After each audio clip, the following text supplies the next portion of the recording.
Doctor, root canal બી થઈ ગયું અને દુખાવો બી જતો રહ્યો, તો હવે હું કેપ ના લગાવું તો શું થાય? તમને એક સાદો સિમ્પલ ક્વેશ્ચન પૂછું. તમારું ઘર મજબૂત છે પણ છત નથી, તો વરસાદમાં શું થશે? રૂટ કેનાલ પછી દુખાવો તો જતો રહેશે, એટલે ઘણા પેશન્ટને એવું થાય છે કે સારવાર તો પૂરી થઈ ગઈ. પરંતુ સાચી વાત તો એ છે કે જે દાંતમાં આપણે રૂટ કેનાલ કરીએ છીએ એ દાંત પહેલેથી જ કેવિટીથી ઘણો ઘસાઈ ગયો હોય છે. હવે કલ્પના કરો, તમે રોજ રોટલી, ભાખરી, ચણા કે શીંગ ખાઓ અને એ આખો ભાર એ જ દાંત ઉપર આવે.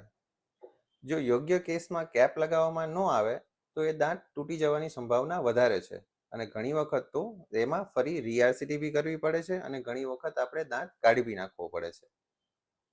માય ડિયર ફ્રેન્ડ્સ, કેપ એ કંઈ દેખાવ માટે નથી, પરંતુ તમારા બચાવેલા દાંત માટેનું એક સુરક્ષા કવચ છે. યાદ રાખો, રૂટ કેનાલ એ દાંતને બચાવે છે, પરંતુ કેપ એ બચાવેલા દાંતને લાંબા સમય સુધી સુરક્ષિત રાખે છે. જો તમને બી કોઈએ કીધું હોય કે કેપ વગર બી ચાલશે, તો આ રીલ એમને જરૂરથી શેર કરજો.